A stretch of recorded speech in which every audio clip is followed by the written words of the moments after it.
Welcome to the ক্রীড়ার দুনিয়া। তো বন্ধুরা, আজকের আলোচনার বিষয়বস্তু হচ্ছে যে বিশ্বকাপে আমাদের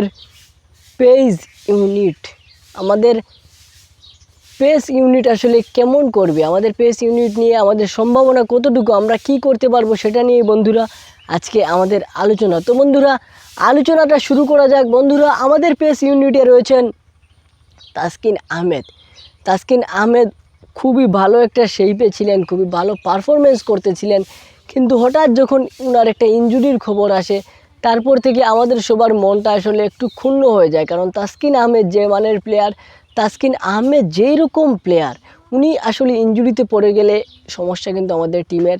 এখন বন্ধুরা, যদি তাসকিন আহমেদ ভালো থাকেন তাহলে কিন্তু পুরো সিনারিওটা অন্যরকম হবে। আমরা দেখেছি, আমরা যেখানে জিম্বাবুয়েকে প্রথম ম্যাচ হারিয়েছি, দ্বিতীয় ম্যাচ হারিয়েছি, তৃতীয় ম্যাচ হারিয়েছি, চতুর্থ ম্যাচ হারিয়েছি এবং চতুর্থ ম্যাচে আমাদের তাসকিন আহমেদ ইনজুরিতে পড়ে গিয়েছিলেন এবং তারপরেই আমরা পঞ্চম টি20 হেরে গেলাম জিম্বাবুয়ের বিপক্ষে। কারণ হচ্ছে আমরা আর্লি উইকেট ব্রেক থ্রু এনে দিতে পারে নাই আমাদেরকে, একমাত্র সাকিব আল হাসান একটা উইকেট নিয়ে নিতে পেরেছিলেন।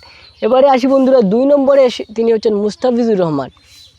এবং মুস্তাফিজুর রহমান আইপিএলে ঠিক কতটুকু ভালো খেলেছেন তা তো আর আমার আপনাকে বলে দিতে হবে না, কারণ আমরা এ নিয়ে প্রায় কয়েকটা ম্যাচে উনি জাস্ট খারাপ করেছেন। এছাড়া প্রত্যেক ম্যাচে ভালো পারফরমেন্স করে গিয়েছেন এবং সেই পারফরমেন্সগুলো হচ্ছে হাততালি দেওয়ার মতো বন্ধুরা পারফরমেন্স।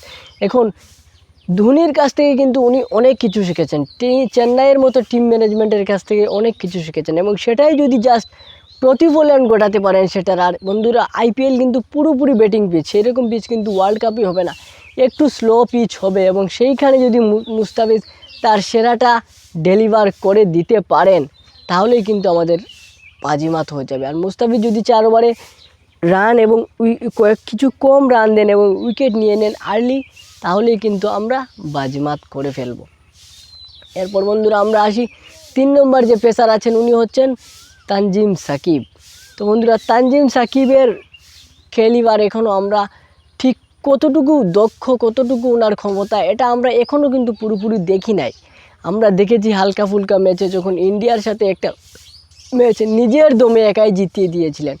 এরকম খেলিবার আছে, এইটুকু আমরা জানি। তাই তানজিম সাকিব যদি সুযোগ পান, এখানে কিন্তু যদির একটা প্রশ্ন থেকে যায় বন্ধুরা, কারণ যেখানে শরীফুল আছেন, তারপর হাসান মাহমুদ আছেন আমাদের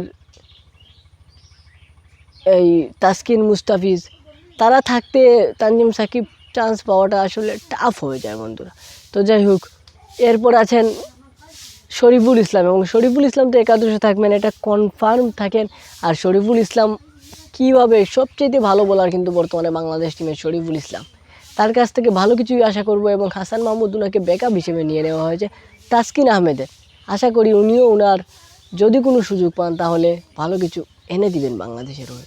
আর এটাই আমাদের ওয়ার্ল্ড কাপের পেস বোলিং ইউনিট। আপনাদের আশা কি এদের থেকে? অবশ্যই কমেন্টে জানিয়ে দেবেন। দেখা হচ্ছে নেক্সট ভিডিওতে। আজকের মতো বিদায়, ভালো থাকবেন, আসসালামু আলাইকুম।